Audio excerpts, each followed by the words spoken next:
pagi anak-anakku kelas 6. Bagaimana kabar kalian hari ini?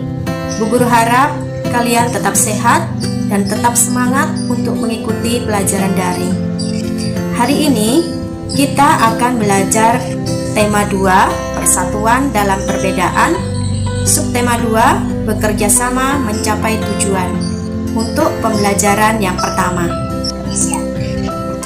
perjuangan mempertahankan kemerdekaan Indonesia.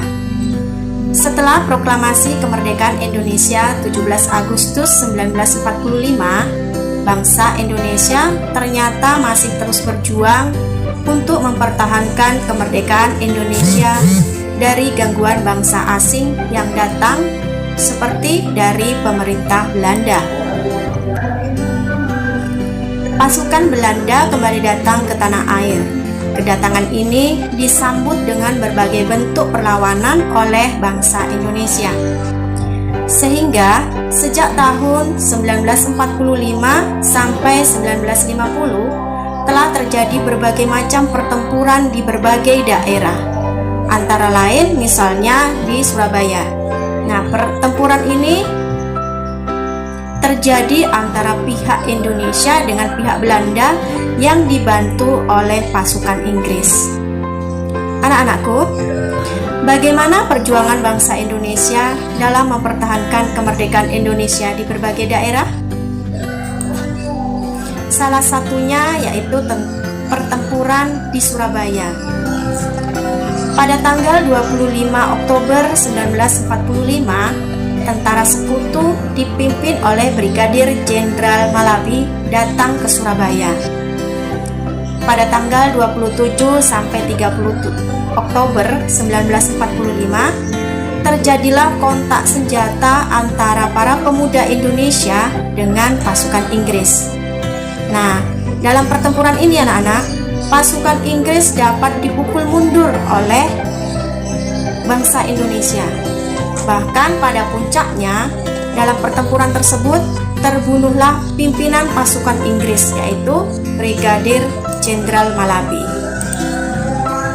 Nah, pada tanggal 9 November 1945, Inggris mengeluarkan ultimatum atau ancaman yang berisi semua pimpinan dan orang Indonesia yang bersenjata harus melapor dan meletakkan senjatanya di tempat yang ditentukan dan harus menyerahkan diri dengan mengangkat tangan.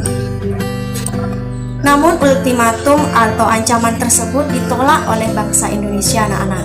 Sehingga pada tanggal 10 November 1945 terjadilah pertempuran yang sangat dahsyat. Pasukan Inggris menggempur kota Surabaya dari darat, laut, dan dari udara. Sehingga dalam pertempuran itu anak-anak, banyak orang-orang Indonesia dari Surabaya khususnya berguguran.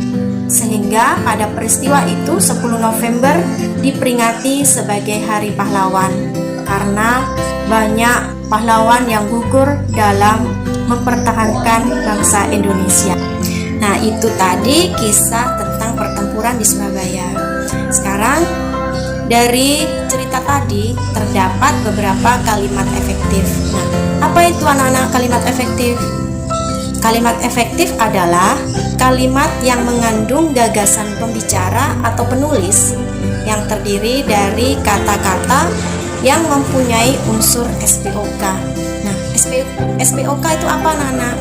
S itu adalah subjek, P adalah predikat, O itu objek, dan K keterangan. Kalimat efektif itu yang bagaimana? Nah, di sini ada ciri-ciri kalimat efektif. Yang pertama, memiliki unsur penting atau pokok, minimal ada unsur subjek dan unsur predikat anak-anak. Kemudian yang kedua, menggunakan unsur bahasa yang tepat. Yang ketiga, memenuhi ejaan yang berlaku. Kemudian yang keempat, menggunakan pilihan kata atau diksi yang tepat dan sesuai dengan kebutuhan. Anak-anak, sekarang Bu Guru memiliki beberapa contoh hewan di sini. Ada ayam, bebek, ikan, dan cicak. Sekarang kita akan mempelajari tentang tentang cara hewan menyesuaikan diri dengan lingkungan tempat tinggalnya. Kita akan pelajari hewan yang pertama ya anak-anak. Ini adalah hewan ayam. Ciri-cirinya bagaimana? Anak-anak pasti sudah tahu. Ciri-ciri hewan ayam yang pertama, kakinya berjumlah 2. Masing-masing kaki memiliki jari, umumnya sebanyak 5. 3 di antara jari pada kaki ayam dilengkapi dengan cakar yang fungsinya untuk mengais makanan dan untuk melindungi diri. Kemudian ciri yang keempat, sekujur tubuh ayam kecuali bagian bawah kaki ditutupi dengan bulu. Kemudian yang kelima, hewan ayam memiliki cengger. Keenam, ayam termasuk kelompok unggas, memiliki sayap namun tidak digunakan untuk terbang anak-anak, memiliki paruh untuk mematuk. Kemudian yang ketujuh, berkembang biak dengan cara bertelur.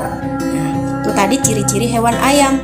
Kemudian ciri-ciri habitat atau tempat tinggalnya di lingkungan alami daratan, contohnya di hutan. Kemudian yang kedua, di lingkungan daratan buatan, contohnya di halaman rumah, di lingkungan pertanian, di kebun, peternakan, dan lain sebagainya. Nah, sekarang contoh yang kedua, yaitu hewan bebek. Nah, hewan bebek ini ciri-cirinya, yang pertama memiliki paruh, kedua memiliki kaki yang lebar dan berselaput. Nah, ini fungsinya supaya bebek bisa berenang anak-anak. Kemudian yang ketiga, bernafas dengan paru-paru. Yang keempat, berkembang biak dengan bertelur. Yang kelima, bebek merupakan kelompok unggas. Dan yang keenam, memiliki tulang belakang. Nah, di mana bebek ini tinggal atau beradaptasi anak-anak? Yang pertama, hidup di daratan dan juga bisa hidup di perairan, contohnya di danau, kolam, dan rawa. Hewan selanjutnya anak-anak yaitu ikan. Ciri-ciri ikan, pertama memiliki sisik dan lendir, memiliki sirip, bernafas di hewan berdarah dingin.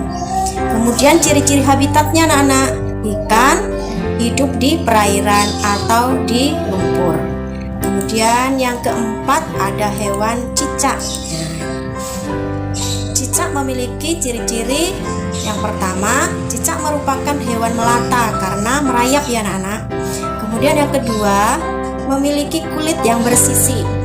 Ketiga, memiliki ekor yang panjang dan dapat putus. Kenapa kok ekor cicak bisa putus? Karena ini merupakan salah satu cara cicak melindungi diri dari musuhnya. Nah, ekor yang putus tadi bisa tumbuh lagi anak-anak. Ini merupakan ciri khusus, ciri istimewa dari cicak. Kemudian yang keempat, termasuk hewan berdarah dingin. Yang kelima, berkembang biak dengan ovipar atau dengan cara bertelur. Nah, bagaimana habitat dari cicak? Cicak hidup di kondisi atau cuaca yang dingin maupun panas. Dan biasanya cicak ini hidup di sekitar manusia. Anak-anakku, Tuhan menciptakan makhluk hidup dengan segala keunikan dan keistimewaannya, tidak terkecuali hewan. Keunikan dan keistimewaan hewan tersebut kita kenal dengan ciri khusus. Ciri khusus pada hewan tersebut memiliki hubungan yang erat dengan tempat tinggalnya atau habitatnya. Misalnya, ikan memiliki insang untuk bernafas di dalam air. Kemudian cicak memiliki perekat pada kakinya untuk dapat menempel di dinding. Kemudian bebek memiliki selaput pada kakinya agar dapat berenang di air. Anak-anakku sekalian, demikian pembelajaran kita hari ini anak-anak. Semoga bermanfaat buat kalian semua. Nah, sebagai latihan kalian di rumah, kalian kerjakan soal-soal berikut. Kalian kerjakan dengan sebaik-baiknya. Kalian tulis di buku tulis kalian masing-masing. Selamat pagi, selamat belajar, dan tetap semangat.